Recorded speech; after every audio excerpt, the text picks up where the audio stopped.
1717. Los mexicas se convertían en un pueblo fuertemente militarizado que basó su desarrollo en la guerra, invadiendo comunidades más pequeñas, que le permitió conformarse como el imperio más poderoso de América, superando con mucho a los incas, los segundo poder. Después de la guerra de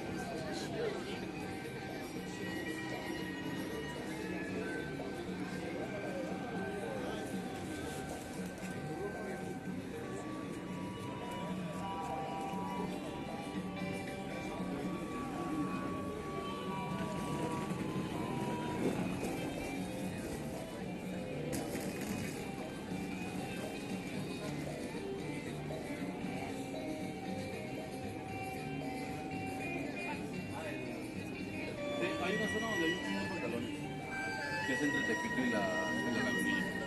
No estaba, no está tampoco. Ahorita.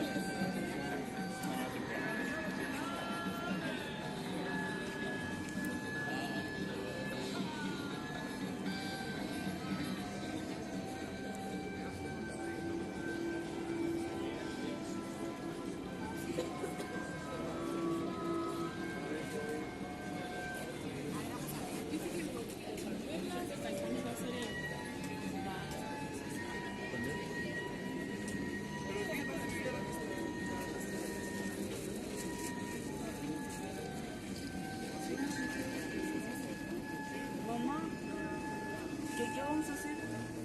Vamos para comer, pero hacemos cosas aquí.